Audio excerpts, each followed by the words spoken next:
নমস্কার বন্ধুরা, পাড়ার রান্নাঘর উইথ ব্লগে আপনাদেরকে অনেক অনেক স্বাগত। তো এখন বাজে প্রায় ধরুন 9টা বাজে। আর এই যে দেখুন, আমি স্নান করে পাখার সামনে বসেছি, চুলটা একটু শুকিয়ে নেব। তো আজকে সোমবার আজকে বানাবো একটু পটল দিয়ে চিংড়ি পটল বানাবো, একটু অন্যভাবে, একটু নতুনভাবে। তো আপনারা দেখবেন, এইভাবে যদি বানান আশা করি আপনাদের খুব ভালো লাগবে। আর এই যে দেখুন, আমার চুলটা দেখে তো অনেকে বলবেন যে এটা পটচুল, আসলে পটচুল না, আমার তো চুলটা কোঁকড়ানো, ওই জন্যে এরকম লাগে, একদম পটচুলের মতো মোটা মোটা চুল দেখুন। তো আজকে আমি পটল দিয়ে রেসিপিটা বানাবো। তো সকাল থেকে এত গরম ছিল, তো সকাল থেকে ব্লগটা শুরু করা হয়নি। তো ভাবলাম এই পাখার সামনে বসেছি, তো এখান থেকেই ব্লগটা শুরু করি। তো এখানেই শুরু করলাম। তো আশা করি আপনারা সবাই খুব ভালো রয়েছেন, আর আমিও ভালো রয়েছি। আর বাইরেটা আপনাদেরকে দেখাচ্ছি, দেখুন এত রোদ বেরিয়েছে, কি বলবো বন্ধুরা, প্রচণ্ড রোদ বেরিয়েছে, একদম বাইরে যাওয়া যাচ্ছে না, এত রোদ কি বলবো, প্রচণ্ড গরম পড়েছে। কালকে সন্ধ্যের দিকে একটু বৃষ্টি হয়েছিল। আর এই দেখুন, আমি পাখার সামনে বসে আছি, তবু কিন্তু ঘেমে যাচ্ছি দেখুন। তো জানেন তো, পাখার ভোল্টেজ কমের জন্য পাখা ভালো ঘুরছে না। আর আমাদের এখানে প্রচণ্ড ভোল্টেজ কম। আর এই দেখুন, আনাজগুলো আমি নিয়েই বসেছি। আর ও রয়েছে পাশে, বেগুন নিয়েছে। তো বেগুনটা গাছে হয়েছিল, বেগুনটা কিনে নিই। তো পটল আর চিংড়ি মাছ কিনে নিয়ে এসছে। বড়ো ছেলে সকালে স্কুলে গিয়েছিল, সকাল স্কুল, তো ওখান থেকে কিনে নিয়ে এসছে, আসার সময় কিনে নিয়ে এসছে চিংড়ি মাছ আর পটল। তো বলছে মা পটল দিয়ে একটু চিংড়ি মাছ বানাবে। তো আজকে পটল দিয়ে চিংড়ি মাছ বানাবো। আর চিংড়ি মাছগুলোকে আপনাদের দেখাই, দেখুন একটু পরিষ্কার, একদম ফ্রেশ চিংড়ি মাছ, আর একটু বড় বড়, এই দেখুন। আর ও সুঁড় ধরে, চিংড়ি মাছের সুঁড় ধরে দেখুন খেলা করছে, এই দেখুন। তো চিংড়ি মাছের যেহেতু কাঁটা নেই, তো চিংড়ি মাছ ওর খেতেও ভালো, আর দেখতেও ভালো, খেলতেও ভালো। তো খুব আনন্দ হয়েছে। তো চলুন আর বসবো না, রান্নাঘরে যাই, অনেকটাই বেলা হয়ে গেছে। আর ও দেখুন বড় বটিটাকে চাগিয়ে নিয়ে চলেছে। তো চলুন রান্নাঘরে যাই।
তো দেখুন, সবটা আমার বাটা হয়ে গেছে, এই যে ভালো করে বেটে নিয়েছি। আর চিংড়ি মাছের মাথা আর জিরে থাকার জন্য এই যে একটু কালো লাগছে।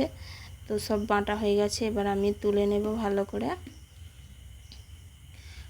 আর মিক্সিতে করলে একটু সময় কম লাগে, যেহেতু বেটে নিলাম ওই জন্য একটু সময়টা বেশি লেগেছে। তো চলুন এবার রান্না বসিয়ে দেবো। উনুনটা ধরিয়ে নিয়েছি। আর প্রথমে লবণটা ভেজে নেব। কড়ার মধ্যে জল রয়েছে, জলটা ফেলে দিচ্ছি। দিয়ে এবার আমি এই যে কড়া গরম হয়ে গেছে, সর্ষের তেল দিচ্ছি। দিয়ে প্রথমে আমি বেগুনগুলো ভেজে নেব। বেগুনে একটু লবণ মাখাবো, শুধু লবণ দেব আর হলুদ মাখাবো না। বেগুনটা লবণ দিয়ে মাখালে ভাজতেও কম সময় লাগে আর অল্প তেলে কিন্তু ভাজা হয়ে যায়। আর এইভাবে ভাজলে কিন্তু খেতেও খুব সুন্দর লাগে, দারুণ হয়। তো এইভাবেই আমি ভেজে নেব। আর যে কোনো অনুষ্ঠান বাড়িতে এইভাবেই কিন্তু বেগুনগুলো ভাজে। তো একবার এইভাবে বাড়িতে ভেজে দেখবেন, আশা করি আপনাদের খুব ভালো লাগবে। আর এই যে দেখুন একটু হালকা আঁচ দিয়ে এই যে একটু উল্টে পাল্টে ভেজে নিচ্ছি। তো যেটুকু তেল দিয়েছিলাম ওই তেলের মধ্যেই আমার এই যে ভাজা হয়ে যাচ্ছে। দেখুন এইরকম করে ভাজলে তেলটা একটু কম লাগে, আপনারা ভাজলেই বুঝতে পারবেন। এতে কিন্তু খুব বেশি তেল লাগে না, একদম কম তেল লাগে। তো একটু লাল লাল করে ভেজে নেব, দুপিঠটা উল্টে এদিক ওদিক করে উল্টে ভালো করে ভেজে নেব। এবার বেগুনটা আমি তুলে নিচ্ছি। দেখুন ভেজে নিয়েছি, এই যে একটু লাল লাল করে ভেজেছি। আর বেগুন ভাজাটা আমার হয়ে গেল, খুব বেশি সময় লাগে না, মিনিট 2-3 মতো ভাজলেই হবে। আর বেগুনটা যখন ভাজবেন চেষ্টা করবেন একটু যা আঁচটা বাড়িয়ে দেওয়া। তো এবার আমি ওই কড়ার মধ্যে আবার একটু সর্ষের তেল দিয়ে আলুগুলোকে ভেজে নেব।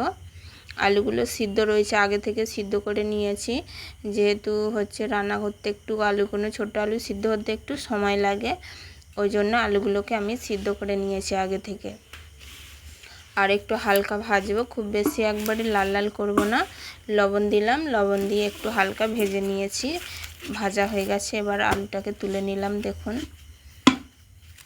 আর এখানে পটলটা এবার ভেজে নেব। পটলটা যেমন কাটা হয় আজকে একটু অন্যভাবে কেটেছি, এর মধ্যেখান দিয়ে ফালি করে আর এই যে 2-4 ফালি করে দিয়েছি। তো এইভাবে পটলটা আজকে রান্না করার কারণ হচ্ছে পটলটা একদম কষি পটল, জানেন তো কষি পটল হচ্ছে একটু গোল গোল করে কাটলে কী হয় ভেতরে জল ঢুকে যায়, তো আর খাবার সময় একটু কেমন ভ্যাসকা লাগে, ওই জন্যে পটলটাকে এই মাঝখান দিয়ে একটু ফালি করে নিয়েছি। আর একটু লবণ হলুদ দিয়ে যে ভেজে নিলাম। এবার মাছটাকে চিংড়ি মাছটাকে ভেজে নেব। চিংড়ি মাছটা একটু শুধুই ভাজছি, এতে লবণ হলুদ কিছুই দিইনি, একদম 2-1 মিনিট মতো ভেজে নেব। আর পটলটা এইভাবে ভাজলে কিন্তু পটলে হচ্ছে জল ঢুকবে না বা ভ্যাসকা লাগবে না, পটলেতে লবণ ঢুকে যাবে, তো পটলটা খেতে খুব ভালো লাগবে। তো এইভাবে কেটেও রান্না করে দেখতে পারেন, আশা করি খুব ভালো লাগবে।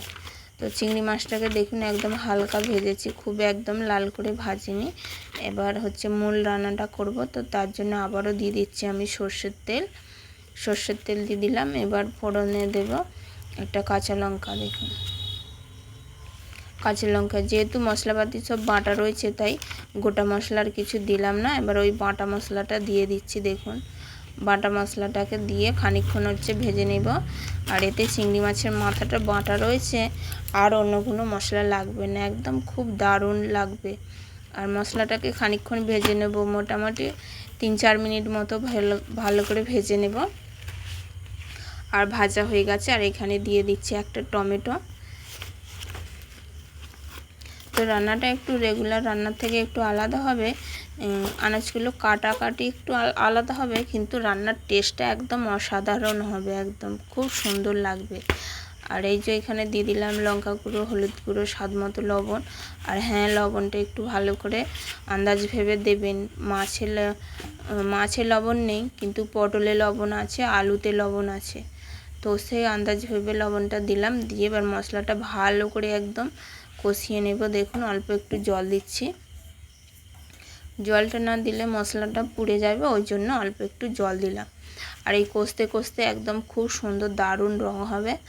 তো মশলাটা একদম তেল ছাড়া অবস্থা পর্যন্ত ভালো করে আমি কষিয়ে নেব। এই দেখুন মশলা থেকে তেল ছেড়ে দিয়েছে, আর একটু কষিয়ে নেব।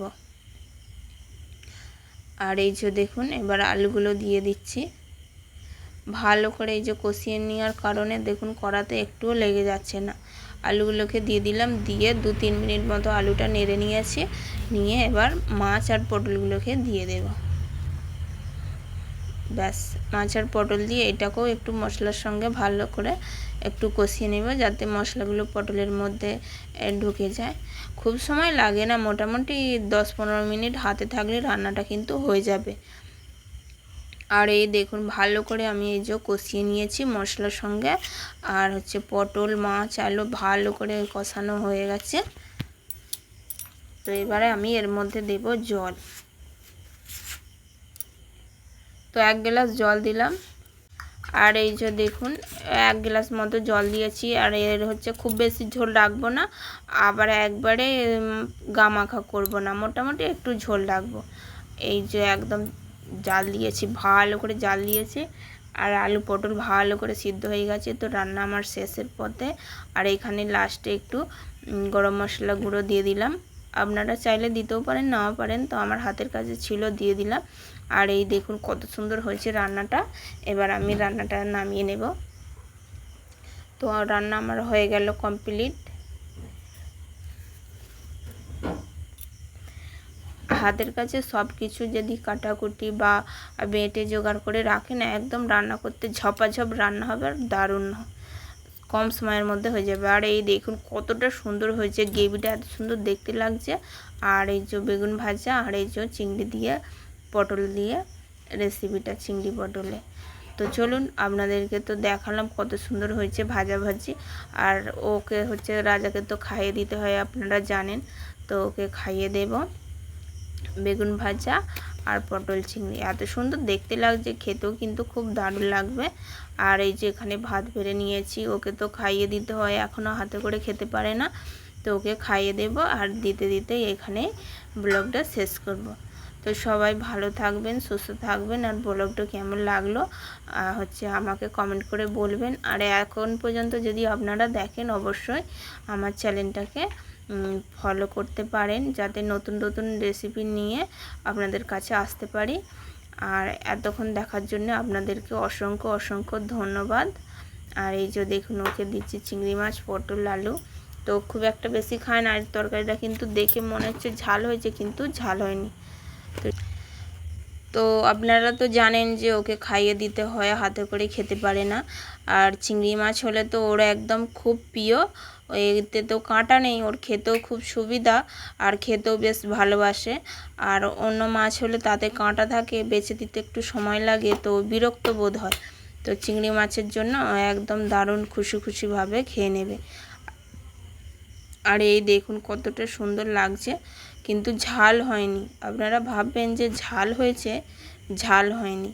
তো ওকে মেখে এখানে খাইয়ে দেব। আর ওকে হচ্ছে এই দেখুন পটলটা একদম খুব সুন্দরভাবে সিদ্ধ হয়েছে। তো ওকে মেখে খাইয়ে দেব। খাইয়ে দিতে দিতেই এখানে হচ্ছে এই ভিডিওটা শেষ করব। তো সবাই ভালো থাকবেন, সুস্থ থাকবেন। আর ভিডিওটা যদি আপনাদের ভালো লাগে, অবশ্যই একটা লাইক কমেন্ট করতে পারেন। আর এইভাবে নতুন নতুন রেসিপি বা এই ব্লগের জন্য আপনাদের যদি ভালো লাগে, চ্যানেলটিকে সাবস্ক্রাইব করে রাখতে পারেন, যাতে নতুন নতুন রেসিপি আপনাদেরকে দিতে পারি।